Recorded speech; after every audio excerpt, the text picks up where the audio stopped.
हम अमेरिका से यूरोप के लिए रवाना हुए।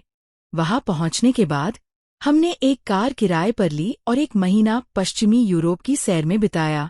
चहल पहल वाली राजधानियों से लेकर शांत गांवों तक हम अंगूर के बागों, तटीय सड़कों और पहाड़ों के नज़ारों से गुजरते हुए खूबसूरत रास्तों पर गाड़ी चलाते रहे। वीडियो में आप देखेंगे कि हम किन जगहों पर गए, हमने कौन सा रास्ता चुना और हर पड़ाव की खास बातें। संग्रहालय, ऐतिहासिक स्थल और शानदार गिरजाघर, साथ ही गाड़ी चलाने के कुछ व्यावहारिक सुझाव और हम कहाँ रुके।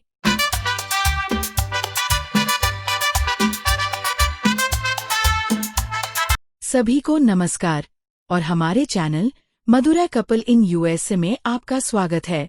हमने अपने 60वें जन्मदिन के लिए इस यूरोप ट्रिप की योजना बनाई थी और पश्चिमी यूरोप के कई यादगार स्थलों का दौरा किया। ये वाकई असाधारण था।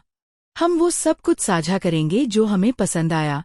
वास्तुकला, स्थानीय बाजार, बगीचे और खाने के अनुभव, साथ ही वे मिलनसार लोग जिनसे हम मिले और कुछ अनपेक्षित रास्ते जो हमारे पसंदीदा बन गए। हमें उम्मीद है कि हमारी कहानियां, तस्वीरें और सुझाव आपको प्रेरित करेंगे और अगर आप भी ऐसी ही कोई ट्रिप प्लान कर रहे हैं तो आपकी मदद करेंगे। कृपया वीडियो का आनंद लें और लाइक, कमेंट और सब्सक्राइब करना न भूलें। हमने यूरोप के 5 देशों का दौरा किया: फ्रांस, स्विट्जरलैंड, इटली, स्पेन और वेटिकन सिटी। पहले हम फ्रांस गए, वहां से हम स्विट्जरलैंड और फिर इटली गए। हमने स्पेन में भी समय बिताया और वेटिकन गए, जो रोम से घिरा एक छोटा सा स्वतंत्र राज्य है। हालांकि वेटिकन बहुत छोटा है, फिर भी यह एक अलग देश है और पोप का निवास है। 30 दिनों में हमने 18 शहर देखे और लगभग 96 जगहों का दौरा किया। हम पेरिस पहुंचे और वहां एक कार किराए पर ली और लगभग 7000 किलोमीटर की यात्रा की। उसी रास्ते से वापस लौटे। तुलना के लिए, कन्याकुमारी से कश्मीर तक एक तरफ की यात्रा लगभग 3500 किलोमीटर है, इसलिए आने जाने की यात्रा लगभग 7000 किलोमीटर है। यही दूरी हमने अपनी यूरोपीय यात्रा में तय की। चूंकि हमने इतनी दूरी खुद की थी, इसलिए हमें कार की सुविधा का भरपूर लाभ मिला। हम जब चाहें नाश्ते या दोपहर के भोजन के लिए रुक सकते थे, किसी भी दिलचस्प जगह पर उतर सकते थे और ट्रेन या बस में सामान चढ़ाने उतारने की झंझट के बिना अपना सारा सामान ले जा सकते थे। 1 महीने का सामान ढोना और सार्वजनिक परिवहन में बार बार छोटे छोटे पड़ाव डालना मुश्किल होता। अपनी कार से हमने सामान डिक्की में छोड़ दिया, अपनी मर्जी से घूमने निकल पड़े और अचानक अपनी योजनाएं बदलकर छोटे कस्बों और उन मनोरम रास्तों पर चले गए जिन्हें देखने की हमने पहले योजना नहीं बनाई थी, जिससे यात्रा और भी सुविधाजनक और आनंददायक हो गई। जब हम स्विट्जरलैंड पहुंचे तो सब कुछ बेहद शानदार था। बर्फ, झीलें, झरने और नज़ारे। हम केबल कार से पहाड़ पर चढ़े और बाद में अलग अलग नज़ारों का आनंद लेने के लिए फिर से उसमें सवार हुए और हम दुनिया के सबसे ऊंचे रेलवे स्टेशन तक, जो सीधे पहाड़ पर बना है, माउंटेन ट्रेन से भी गए। ये नज़ारा अद्भुत था। स्टेशन के ऊपर बर्फ और बर्फ जमी हुई थी। हम पहाड़ पर कुछ दूर तक चढ़े और ट्रेन में पूरा चक्कर लगाया। बाद में हमने कई संग्रहालय देखे। एक लगभग पूरी तरह से बर्फ से बना था और अंदर की प्रदर्शनी आश्चर्यजनक रूप से जीवंत थी। इसमें घूमते हुए ऐसा लगा जैसे किसी जमी हुई गैलरी में हों। हम केबल कार से लौटे और फिर ग्लेशियर एक्सप्रेस में सवार हुए, जिसे उन्होंने एक मनोरम, लगभग उड़ते हुए दृश्य वाली ट्रेन बताया। इसकी बड़ी खिड़कियों से किनारे और ऊपर का सुंदर दृश्य दिखाई देता था। ट्रेन पूरी तरह भरी हुई थी और हमने लगभग 1 घंटे तक उसमें सफ़र किया। पूरी यात्रा में हमें बर्फ से ढके पहाड़ और चढ़ते उतरते शानदार नज़ारे दिखाई दिए। रास्ते में कई जगहें थीं जहां मजदूरों ने सुरंगों और पार्किंग क्षेत्रों के लिए चट्टानों में हथौड़े से खुदाई की थी। इंजीनियरिंग, ऊंचाई और सुरक्षा उपाय प्रभावशाली थे। फिर हम हल्की बारिश में लगभग 1 घंटे तक एक और दर्शनीय स्थल तक पैदल चले, जहां किनारे से पानी टपक रहा था। हमारे नीचे फुल्ला नदी मुड़ रही थी और पहाड़ से फुल्ला झरना गिर रहा था। वे झरने मनमोहक थे।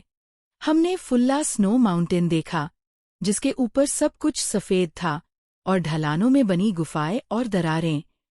हम लगभग 2 घंटे तक चले। कई बार पतली पहाड़ी हवा ने सांस लेना मुश्किल कर दिया, लेकिन हम चलते रहे।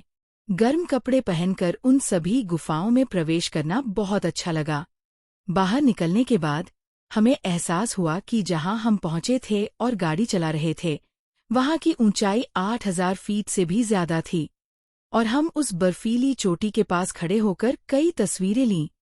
ऐसा लगा जैसे हम बर्फ को छू सकते हैं। प्रकृति ने एक अविश्वसनीय ड्राइव प्रदान की और हम इतने करीब पहुंच पाए और इसका भरपूर आनंद ले पाए। और हम जिस भी शहर से गुजरे, उसका अपना अलग चरित्र और गर्मजोशी थी, जिसने यात्रा को और भी खास बना दिया। हमने ऊपर से नज़ारा देखा। ये एक अविस्मरणीय अनुभव था। हम इसे उस वीडियो में दिखाएंगे जिसे हम बनाकर शेयर करेंगे। वहां खड़े हमारी कई तस्वीरें और क्लिप हैं। ये अद्भुत था। हमने ड्राइविंग का आनंद लिया और फिर स्विट्जरलैंड से इटली की ओर बढ़ते हुए वहां के नज़ारों, मौसम और प्राकृतिक सुंदरता का आनंद लिया। ये एक बहुत ही यादगार यात्रा थी और हम इसे अगले वीडियो में आपके साथ जरूर शेयर करेंगे। हमने फ्रांस, इटली और स्पेन में कई पेंटिंग और मूर्तियां देखीं। कई पेंटिंग, जिनमें से कुछ के बारे में कहा जाता है कि वे 3000 साल पहले रोमनों के आगमन पर बनाई गई थीं। बहुत ही कलात्मक और प्रभावशाली थीं। मूर्तियां बड़ी और सुंदर थीं। अगर आप उन्हें सीधे देखें तो हर मूर्ति की बनावट अद्भुत है। जब आप हर कलाकृति का अध्ययन करते हैं तो ऐसा लगता है जैसे किसी थिएटर में 70 मिमी की फिल्म देख रहे हों। इतनी बड़ी पिक्चर फ्रेम वाली तस्वीरें। मैं बस वहीं बैठकर देखता रहा और यह सब देखकर अभिभूत हो गया। विशाल तस्वीरें और मूर्तियां अविश्वसनीय थीं। सब कुछ बहुत खूबसूरती से किया गया था। बाद में हमने मोनालिसा को उसके फ्रेम में देखा। पेरिस में पेंटिंग और उसके आसपास की प्रदर्शनी बहुत प्रभावशाली थी और हमने उस यात्रा का भरपूर आनंद लिया। हम हर चीज का एक-एक करके पूरा वीडियो उपलब्ध कराएंगे और हम वीडियो और तस्वीरें आपके साथ साझा करने के लिए उत्सुक हैं, ताकि आप इन उत्कृष्ट कृतियों का अनुभव हमारे साथ कर सकें। हमने यूरोप में दुनिया के 3 अजूबों का दौरा किया। सबसे पहले हम एफिल टावर गए और उसे पूरा देखा। ये बेहद खूबसूरत था, खासकर रात में जब इसे निर्धारित समय पर रोशन किया जाता है। रोशनी शानदार थी और प्रदर्शन लगभग 1 घंटे तक चला। हमने इसका भरपूर आनंद लिया। इसके बाद हमने पीसा की झुकी हुई मीनार देखी। आप कई मंजिलों, लगभग 7 मंजिलों पर चढ़ सकते हैं और ऊंचाई और झुकाव के कारण ये काफी डरावना था, लेकिन साथ ही अद्भुत और अविस्मरणीय भी था। अंत में हम रोम के कोलोसियम गए। ये एक प्राचीन अखाड़ा है जहां कभी कार्यक्रमों के लिए भीड़ उमड़ती थी। वहां लगभग 80,000 लोगों के एक साथ बैठकर देखने की जगह थी, जबकि हमारे चेन्नई क्रिकेट स्टेडियम में केवल लगभग 38,000 लोग ही बैठ सकते हैं। कोलोसियम का निर्माण 2000 साल पहले रोमनों ने किया था और इसे सावधानीपूर्वक संरक्षित और रखरखाव किया गया है। हमने सब कुछ देखा और उन यादों को संजो कर रखा। आने वाले हफ्तों में हम इन सब के वीडियो शेयर करेंगे। हम आपको हर वीडियो दिखा रहे हैं, इन्हें देखें और मुझे लगता है कि आपको भी उतना ही मजा आएगा जितना हमें आया। इन स्मारकों के ऊपर खड़े होकर शहरों को देखने से हमें इतिहास और नजरिए का गहरा एहसास हुआ। हमने अपने यूरोपीय दौरे में कई चर्च देखे। उनमें से ज्यादातर 1000 से 1500 साल पुराने हैं, कुछ तो लगभग 1500 साल पहले बने थे। ये सभी बहुत सुंदर हैं और उनकी कलात्मक तकनीकें और बारीकियों पर ध्यान हमारे मंदिरों जैसा ही है। कला भी वैसी ही है। वे बेहद खूबसूरती से रंगे हुए हैं और अगर आप हर छोटी बड़ी बात को गौर से देखेंगे तो आप उनकी सराहना करेंगे। हमने दुनिया का दूसरा सबसे बड़ा चर्च देखा और फिर उसके गुंबद पर चढ़ गए। हम एक और चर्च गए जो लगभग पूरी तरह से लावा पत्थर से बना था। ये पत्थर प्राचीन ज्वालामुखी गतिविधि के परिणाम हैं और इमारत पूरी तरह से उसी सामग्री से बनी है। जब हम उस लावा चर्च पहुंचे तो वह देखने में बहुत सुंदर था। हमने एक और चर्च देखा जिसमें एक बड़ा गुंबद था और उसमें कई सीढ़ियां थीं। ऊपर चढ़ना बहुत मुश्किल था। जब हम आखिरकार शिखर पर पहुंचे तो वहां और भी भीड़ थी और मैं बहुत थका हुआ था और सोच रहा था कि मैं क्यों चढ़ा, लेकिन मैं उत्सुक भी था, इसलिए मैंने सारी सीढ़ियां चढ़ी। वहां एक और चर्च है जिसका निर्माण 1882 में शुरू हुआ था। वे इसे पीढ़ियों से बना रहे हैं और अभी भी इस पर काम चल रहा है। मुझे नहीं पता कि यह कब पूरा होगा। वे इसे 2050 में पूरा करने की योजना बना रहे हैं। बाहर आप ईसा मसीह के जीवन को विस्तार से बताने वाली कलाकृतियां देख सकते हैं। इन्हें देखकर आप ईसा मसीह की पूरी कहानी दृश्य दर दृश्य बहुत बारीकी से खींची गई समझ सकते हैं। फिर हम उस चर्च में पहुंचे जहां पोप रहते हैं। हमने उसे भी देखा और वह बहुत प्रभावशाली था। अलग अलग चर्चों ने अलग अलग अनुभव प्रदान किए, हर एक यादगार, और हमने उनका भरपूर आनंद लिया। हमें उम्मीद है कि आपको भी उन्हें देखने में मजा आएगा। जैसा कि मेरी पत्नी ने बताया, हमने 5 देशों का दौरा किया। उन देशों में लोग आमतौर पर अंग्रेजी नहीं बोलते, वे अपनी भाषा बोलते हैं, जिससे गाड़ी चलाना और बातचीत करना हमारे लिए काफी मुश्किल हो गया। सिप्पी पहुंचने पर कोई समस्या नहीं हुई, लेकिन जब हम सीपीए के निकास द्वार पर पहुंचे तो हमें कई पेट्रोल पंप और एक टोल बूथ मिला जहां कोई अनुवादक उपलब्ध नहीं था।